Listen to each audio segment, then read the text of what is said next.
ಜವಾಹರಲಾಲ್ ನೆಹರು ಅವರ ಆಡಳಿತ ಅವಧಿಯ ದಾಖಲೆಯನ್ನ ಪ್ರಧಾನಿ ನರೇಂದ್ರ ಮೋದಿ ಮುರಿದ ಹಿನ್ನೆಲೆ ಬುಧವಾರ ನಡೆದ ಕೇಂದ್ರ ಸಚಿವ ಸಂಪುಟ ಸಭೆಯಲ್ಲಿ ಅಭಿನಂದನಾ ನಿರ್ಣಯವನ್ನ ಅಂಗೀಕರಿಸಿದ್ದು, ಸಂಪುಟ ಸಹೋದ್ಯೋಗಿಗಳು ಮೋದಿಗೆ ಎದ್ದು ನಿಂತು ಚಪ್ಪಾಳೆ ಹೊಡೆಯುವ ಮೂಲಕ ಅಭಿನಂದನೆಯನ್ನ ಸಲ್ಲಿಸಿದ್ದಾರೆ.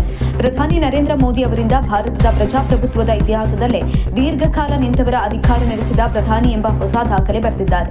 ಈ ಮೂಲಕ ಮಾಜಿ ಪ್ರಧಾನಿ ಜವಾಹರಲಾಲ್ ನೆಹರು ಅವರ 4,398 ದಿನಗಳ ದಾಖಲೆಯನ್ನ ಮುರಿದು 4,399 ದಿನಗಳ ನಿರಂತರ ಸೇವೆಯ ಮೈಲಿಗಲ್ಲು ತಲುಪಿದ್ದಾರೆ.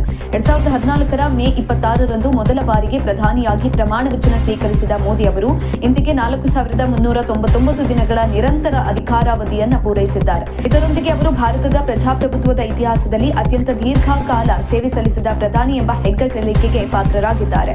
ನೆಹರು ಅವರು 1952ರ ಮೇ 13ರಂದು ಪ್ರಧಾನಿಯಾಗಿ ಪ್ರಮಾಣ ವಚನವನ್ನು ಸ್ವೀಕರಿಸಿ 1964ರ ಮೇ 27ರವರೆಗೆ ಒಟ್ಟು 4,398 ದಿನಗಳ ಕಾಲ ನಿರಂತರವಾಗಿ ಸೇವೆ ಸಲ್ಲಿಸಿದ್ದಾರೆ.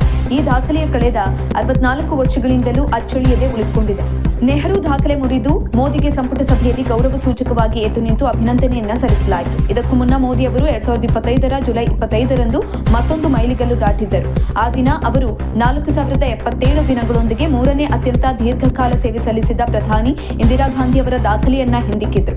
ಇಂದಿರಾ ಗಾಂಧಿ ಅವರು 1966ರ ಜನವರಿ 24ರಿಂದ 1977ರ ಮಾರ್ಚ್ 24ರವರೆಗೆ ಸುಮಾರು 11 ವರ್ಷ 2 ತಿಂಗಳ ಕಾಲ ನಿರಂತರ ಅಧಿಕಾರವನ್ನು ನಡೆಸಿದರು.